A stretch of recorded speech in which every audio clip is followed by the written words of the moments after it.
Once upon a time, there were three HBCUs in the FCS top 25. Now it's only one, and their name is Jackson State.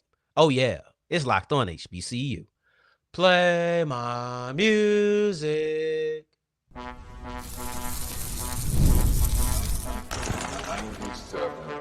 You are Locked On HBCU, your daily podcast covering HBCU sports.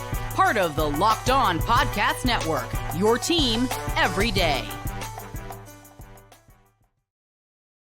What's going on, family? Welcome back to another episode of the Locked On HBCU podcast, your number one daily one-stop shop for everything HBCU athletics, Monday through Friday, part of the Locked On Podcast Network, your team every day. And I, of course, am Darian Gray, a.k.a. the Mouth of the South, Texas Southern alum and former TSU Herald Sports editor and current contributing writer at USA Today's Saints Wire. Thank you for going on this journey with me, making Locked On HBCU your first listen of the day every day. And remember, just because the mic cuts off does not mean that the journey is over. It just means it's time to follow me on Twitter at South Exclusives. Starts with an S and ends with an S. Today's episode is brought to you by FanDuel. Go to FanDuel.com to get started. And if you're new, you get $150 back in bonus bets when you put down a $5 bet. Just go to FanDuel.com to make every moment more. We'll wrap up today's episode with a look at all of the CIAA title scenarios that could happen going into the last week of the regular season, right before the championship game. In segment 2, we'll take a look at Tennessee State, who was close on a multitude of occasions against UT Martin, but close was not enough in any of those circumstances.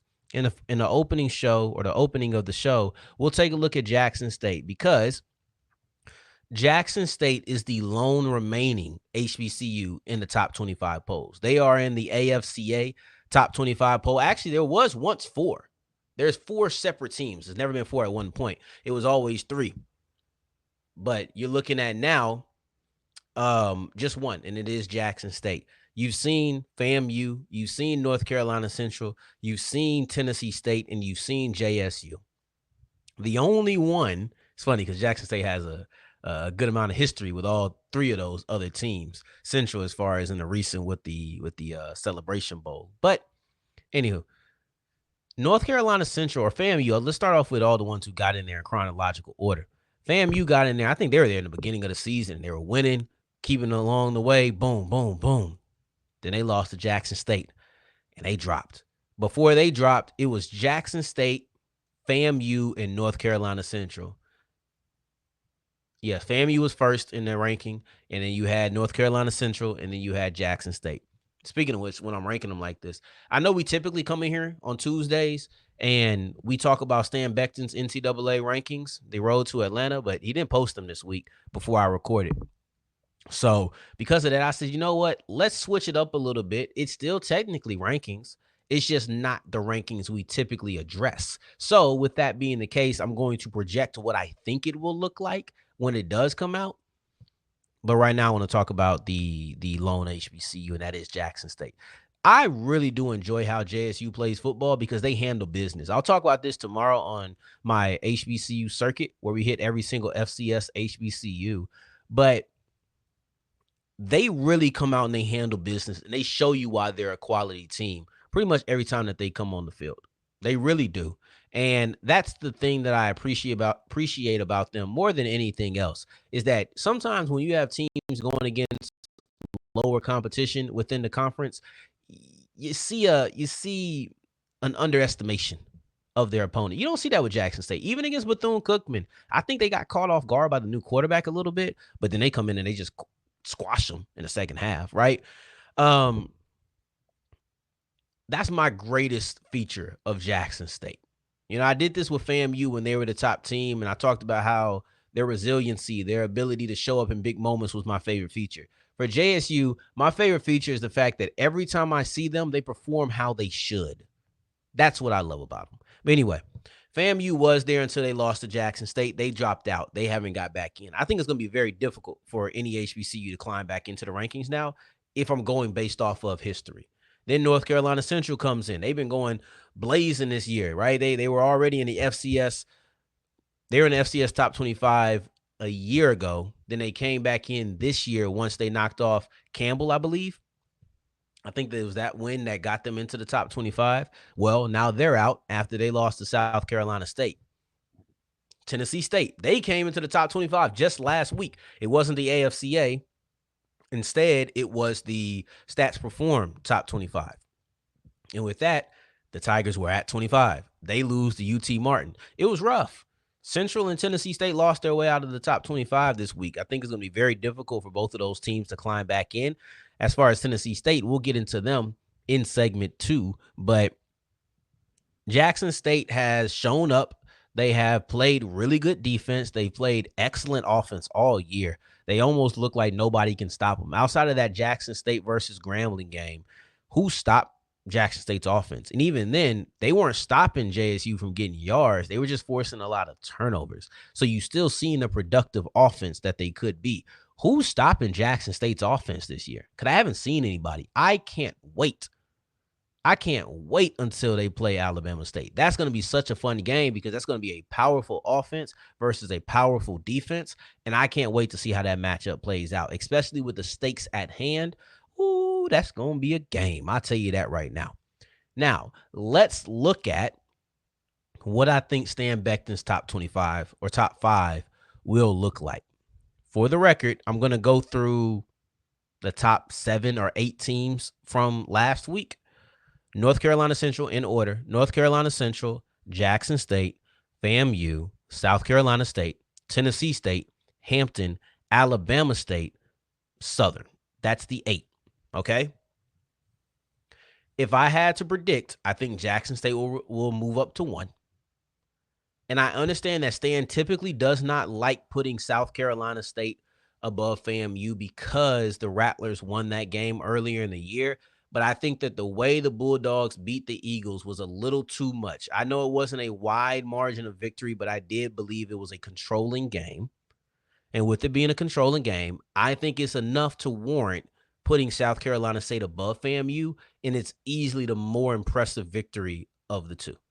And if South Carolina State is not above FAMU, it's solely because of a head-to-head from week 1 for South Carolina State, the first game of the season.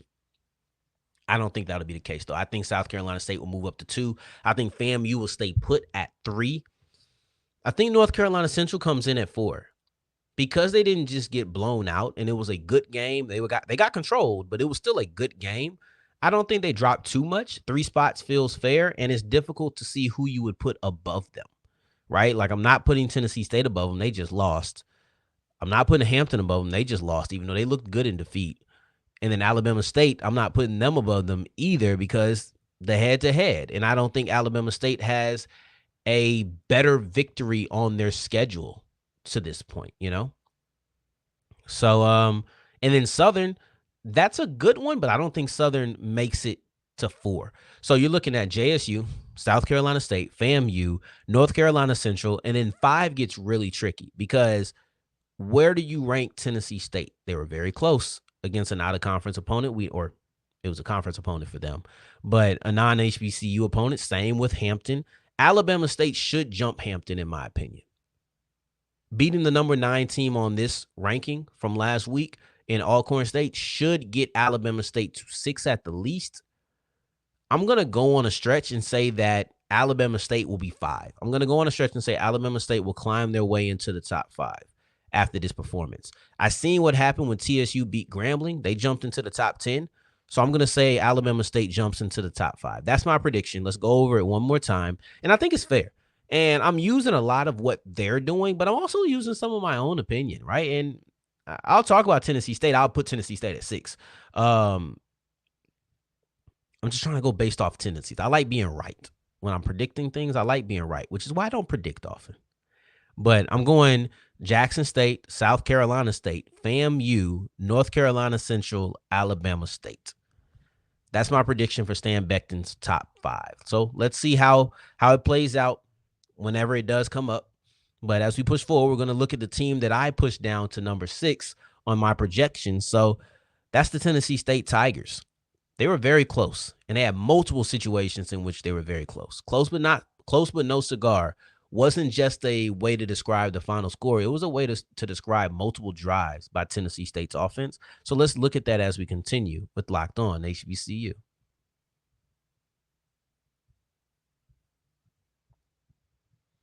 Today's episode is brought to you by Roy. Hey, Locked On HBCU fans, it's time for our Roy Player of the Week. So far this season, we pulled over $20,000 to support players on Roy. Micro deposits can lead to massive change. With the Roy app, you can direct your support to the athletes you love, ensuring that all funds go to the specific team or specific player that you choose. And unlike collectives, you know exactly where your support is going. This week, I'm supporting Jackson State player Irv Mulligan once again because he's had a fantastic stretch of games, and this week was no different. I just pitched in $100, and I'd love for you to join me. Even $10 can make a difference. Don't miss out on Roy's exciting giveaway. Win 2 tickets to a game in November. Just download Roy, create an account, and enter the referral code Locked On and you're entered. So download the Roy app and join the NIL game with no subscriptions. Today's episode is also brought to you by FanDuel. And FanDuel is the official sports book of the Locked On Podcast Network. You have Monday Night Football going on right now as we speak, and we're into another week. My New Orleans Saints have gotten rid of their head coach. Put some money down on that game between the Saints and the Falcons. It'll be very interesting to see how the New Orleans Saints respond to their head coach being fired. Right now, it seems like they're overjoyed. That may make for a more impassioned game if you just want a little bit of information on that. But you also have the NBA, which is way more rapid than the NFL. You can get that on a daily basis. The NFL is here. The MLB just finished, but NHL is still in season. So it's up to you. You pick your sport. 3 of the 4 major sports in America are still rolling. So it's up to you whether you want to pick game by game, player by player, futures. All of those things are at your fingertips. All you have to do is download the FanDuel app, create an account, and if you're new to FanDuel, you get $150 back in bonus bets when you put down a $5 bet. Just go to FanDuel.com to make every moment more.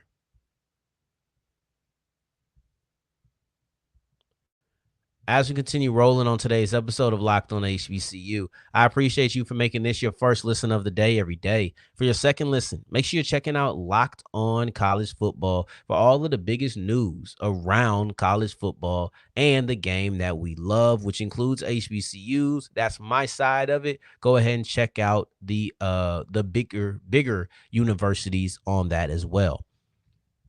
Tennessee State was close in this game on a multitude of occasions, but critical mistakes consistently held them back. There's probably 4 to 5 moments or 4 to 5 aspects of this game that I can point to. The reason I say aspects is because in a game where the final score was 28-21, it actually started off 21-0 in favor of UT Martin. They were blowing out Tennessee State to start this game. There was no question about who was going to win, and then that Tennessee State defense hunkered down. But it started off 21-0. You wouldn't think that close but no cigar was the way that we would describe it, but that is a very good description of how the game played out. I personally think that Tennessee State has a really good defense. I think they have a lot of talent. I think they do a good job in the back end. I like their pressure players up front. I like the Tennessee State defense. However, that beginning of the game was a horror movie for them. It was Halloween themed. It was scary. You're thinking that everything is about to end. And it wasn't until a Tennessee State special teams touchdown that ultimately the momentum stalled. I wouldn't say it shifted. It just stalled, right? But you kick it off, it was an easy 21-0 that they got up on. Like, it was easy. It looked like they were about to go for 40 points on the day. First drive, 67 yards, less than 2 minutes, 4 plays. That's it. Next drive, 55 yards, less than a minute, 2 plays. The next drive, 79 yards, less than 3 minutes, 6 plays. You're looking at 12 plays. 12 plays into the game, and UT Martin is up 21-0 because the Tennessee State offense isn't doing much either, right? Like, and these are easy drives, 3 consecutive 30-yard touchdown plays on every drive. Boom. 30-yard. I think it was 39, 33, 33. It was tough. It was tough. And then watching that game, I was wondering when it was going to get out of hand. Then the Tennessee State defense became who I thought they were. The only problem is they needed to be pretty much perfect. They couldn't make any mistakes. And unfortunately, they made a mistake. They allowed a touchdown drive right before halftime. It's the only thing they allowed after the first 3 touchdowns. When I tell you they were clamped down, they were clamped down. They allowed 7 points the next 50 minutes or so, 51 minutes of the game. The only problem is they couldn't allow anything. The offense's slow start and the defense's slow start in the first quarter. The defensive slow start in the first quarter, and then the offensive just slow game, period. It put too much pressure on the defense. It made them where they had to be perfect for the next 50 minutes, and that was too much to ask for, right? Tennessee State returned a kickoff return. Shout out Chris Evans, Captain America, took it to the crib. And that felt like it was going to be a momentum shift. And it was a most momentum staller for UT Martin. They weren't able to do anything afterwards. So you got to give them some credit on that degree, right? Because, like I said, that's the defensive side of the ball for Tennessee State. Offense, they got a touchdown right after that. So it goes kickoff return for a touchdown, Tennessee State. Tennessee State defense stops UT Martin. Then Tennessee State's offense gets the ball, and they get momentum for the first time ever. You score a touchdown. So it's feeling like everything is going right. But no, it was just a moment. It was a moment in time, and after that, everything went back to how it was for the offense. But here's where I say they got close, but no cigar. This is why I say the critical mistakes came in. The first critical mistake is allowing that 21-0 run to start the game. After that, you're driving down the field. The third and fourth quarter were very kind to Tennessee State's offense as far as yardage goes, but it was very rude towards Tennessee State's offense as far as points go because they kept having, I'm not going to call them self-inflicted wounds. I'm not a person who likes to call turnovers self-inflicted wounds. You got to see them. A lot of turnovers are good plays by the offense. I'm just going to be honest with you. That's good plays, or excuse me, good plays by the defense. But I wouldn't call these self-inflicted wounds either. The only problem is you had 3 turnovers all in UT Martin territory. So, and it was also by the 2 best players you had on the day, Jaleel Dean, and then also Draylon Ellis. I don't know how I just had a brain fart. I wanted to call him Eric Phoenix so bad. I get those 2 mixed up for some reason. They're nothing alike to me, but for some reason I mix them up name-wise, only name-wise. But Jaleel Dean and Eric Phoenix, see, I just did it. Jaleel Dean and Draylon Ellis were your 2 most productive offensive players on the day. So it's kind of like you don't want to blame them too much, but their 3 turnovers on the day really were killers. For Dean, you were driving down the field. You're at the 37-yard line. You would have had a first down on that drive. It's the first time you got any motion offensively in forever, right? So you drive down the field. Boom, you at the 30-yard line, you fumble. I'd say that the way that game or the way that drive was flowing, points were taken off the board. I think you could have got another 15 to 17 yards, and you would have had an easier field goal. I don't know what the leg of Tennessee State's kicker is like. Do they kick it from the 37-yard line? That's a 54, 55-yard field goal. I'm not necessarily sure. That would be a kicker-by-kicker situation. I can't call it. But I do think they would have got more yards. I think they could have got another first down with the way that everything was flowing. They were pushing in a turnover, or excuse me, into touchdown territory, to be honest. So now you go down, you score a touchdown on the next drive. Then you come back again. You get down to the 9-yard line. Interception. You get down to the 14-yard line. Interception. So you're looking at Tennessee State. It's close but no cigar because they got to 7 points. It was only a 7-point loss. But you fumbled at the 37, threw an interception at the 9, threw an interception at the 14. On the final drive, you had turnovers on downs. If you're looking at the second half, Second half, Tennessee State magically found the ability to drive the ball, but they did not find the ability to score touchdowns. They didn't even find the ability to score field goals. You're looking at a team that got down into UT Martin territory on their last 5 drives, one of which they started in UT Martin territory and they scored a touchdown. The other 4, they drove into opponent territory, fumble, interception, turnover on downs. That was technically the end of the game. You're not even faulting them for that because they need a touchdown to win it, to even tie it. But that fumble, those 2 interceptions, if you just get field goals out of that, it's a different game. Things change. And these small moments like that, at the time, it can feel a little bit small. But as you realize, dang, we just fumbled at 37. Dang, we turned it over again at the 9. Dang, we turned over again in the 14. 2 turnovers in the red zone. That's easy field goals. That's 6 points. You lost by 7. You lost by 7. You easily could have been kicking a field goal to win it. But hey, c'est la vie. You live and you learn, right? Now, as you push forward, I want to take a look at the CIAA because we want to go into the Division II ranks. The CIAA title picture is very interesting as Johnson C. Smith, Virginia Union, and Virginia State are the only 3 teams that play. And it's kind of difficult to say who's going to make it at the end of the day, but we'll try as we continue with Locked On HBCU. Today's episode is brought to you by ZBiotics Pre-Alcohol Probiotic Drink. It's the world's first genetically engineered probiotic, and it was invented by PhD scientists to tackle rough mornings after drinking, and here's how it works. When you drink, the alcohol gets converted into a toxic byproduct in the gut, and it's this byproduct, not the dehydration, that's to blame for your next rough morning. Pre-alcohol produces an enzyme to break this byproduct down. Just remember to make ZBiotics your first drink of the night and drink responsibly, and you'll feel your best tomorrow. I was out with a couple of friends who were out at Twin Peaks, and I was drinking. Right, I ain't drive, so I was drinking. But I said, you know what? I'm gonna try it. Even though I was on the fence, I said I'm gonna try it because I know I'm gonna probably drink heavy tonight. I woke up the next morning and I was able to go do errands. Things I thought I was gonna be doing in the afternoon, I did in the morning because I felt that great and at ease afterwards. It's easy. Step 1, drink pre-alcohol. Step 2, drink responsibly. Step 3, enjoy your tomorrow. Go to zbiotics.com/lockedoncollege to learn more and get 15% off your first order when you use Locked On College at checkout. And remember, they're backed by a 100% money back guarantee so that if you're unsatisfied for any reason, they'll refund you, no questions asked.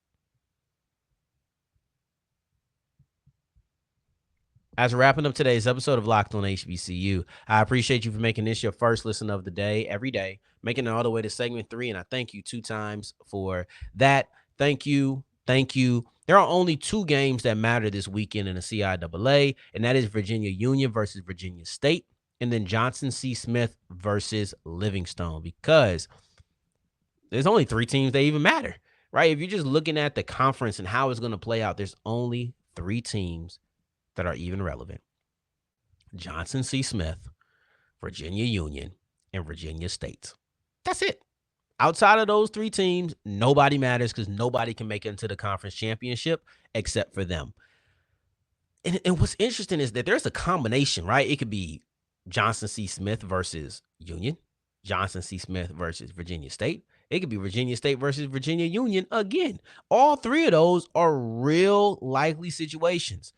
If Livingstone wins, this conversation gets a whole lot more interesting. It does. I don't think that they beat Johnson C. Smith because I think the Golden Bulls are coming in pretty upset. I think that they're coming in upset because they lost their first game of the season last week. And they were undefeated. That they understand the importance of this game. If Livingstone comes out victorious, it's solely because they legitimately beat this team. There's no underestimation happening. There's no overlooking. There's no, oh, we're this, that, and the third. No, you lost last week for the first time. That get back, that eagerness to get the get back is going to be prevalent. They're going to be playing hard. I think that Johnson C. Smith is going to come out and play one of their most motivated games of the season. So if Livingstone is able to win, they just flat out beat them. There's no talking around it. They flat out beat this squad, right? But a Livingstone victory makes things very interesting because a Johnson C. Smith loss means that both of the spots are up in the air. It's really up in the air. let's get into it, because if Johnson C. Smith loses, Virginia Union is in, period. If Johnson C. Smith loses this week to Livingstone, State's in or Union's in. Let's do it this way. Let's go through all three of the clinching scenarios. For Johnson C. Smith, for everybody, actually. For Johnson C. Smith, Virginia Union, and Virginia State, it's very simple. If you win, you are in. That's the benefit of Union versus Virginia State, right? But let's get into Johnson C. Smith specifically. What if they lose? Well, the way that the Golden Bulls can lose and still make it into the CIAA Championship game is if Virginia State wins. If Virginia State wins, they're good. Or excuse me, if Virginia Union wins, they're good. Yeah. Make sure I got that right. Okay, yeah. Johnson C. Smith, in order to lose and still make it into the conference championship game, would need Virginia Union to win. If Virginia Union loses, they need Johnson C. Smith to lose. And if Virginia State loses, I think they're just out. Yeah, they can't do anything about it. Virginia State loses and they're done. The beautiful part about this is Virginia State versus Virginia Union. They play an hour earlier than Johnson C. Smith. So technically, they'll know what the outcome is before their game is over. I just don't expect Johnson C. Smith to come into this game and play in a way in which they'll be scoreboard watching. If they're scoreboard watching at the end of the game, they're either just trying to see who they're going to play, who their opponent's going to be, or they're probably very disappointed. It's one of the two. It is. But what's interesting is that no matter what the three outcomes that could happen, no matter what happens, it's going to be a rematch of sorts. Johnson C. Smith has played Union and has played Virginia State. The difference is when they played Union, it wasn't a conference game. When they played Union, it was a game of it was a non-conference game, and it didn't count. So now Union is the only undefeated team in conference play. Even though they lost to a conference opponent, it's like Jackson State and Grambling. That's exactly what it's like. But wow, Jackson State's the last remaining undefeated too. That's interesting. But Johnson C. Smith knocked off Union in a non-conference game, so they don't get a tiebreaker, or there won't be a tiebreaker because Johnson C. Smith lost one game. The Golden Bulls lost a game, the Trojans lost a game, and the Panthers are undefeated in conference play. So that's why Johnson C. Smith, who beat Virginia State, if they both lose, well, now they have a tie. And Johnson C. Smith won that game in conference play. So that's the difference. Union, they ain't lost a game. They ain't lost one.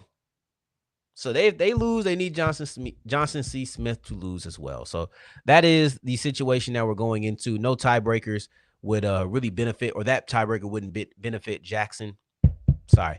That tiebreaker with Virginia Union would not benefit Johnson C. Smith because they can't get there. If they tie, they're just both in the conference championship game. And it's a neutral field, so it's not like home field advantage matters, even though it's in Virginia.